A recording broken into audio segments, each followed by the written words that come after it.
How to see your card number in Bank of America.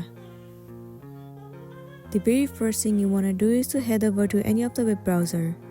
Let me move into Google Chrome. In the search bar, search for bankofamerica.com. It will land you on the official page of Bank of America. Over here, you have to enter your login credential. Enter your online ID and the password of your account. Once you have entered, click on Sign In, and then you will be signed in to your specific account. In this page, you can see it says Personal Accounts, which means that these are your cards. Click on any of the card that you want to see the number.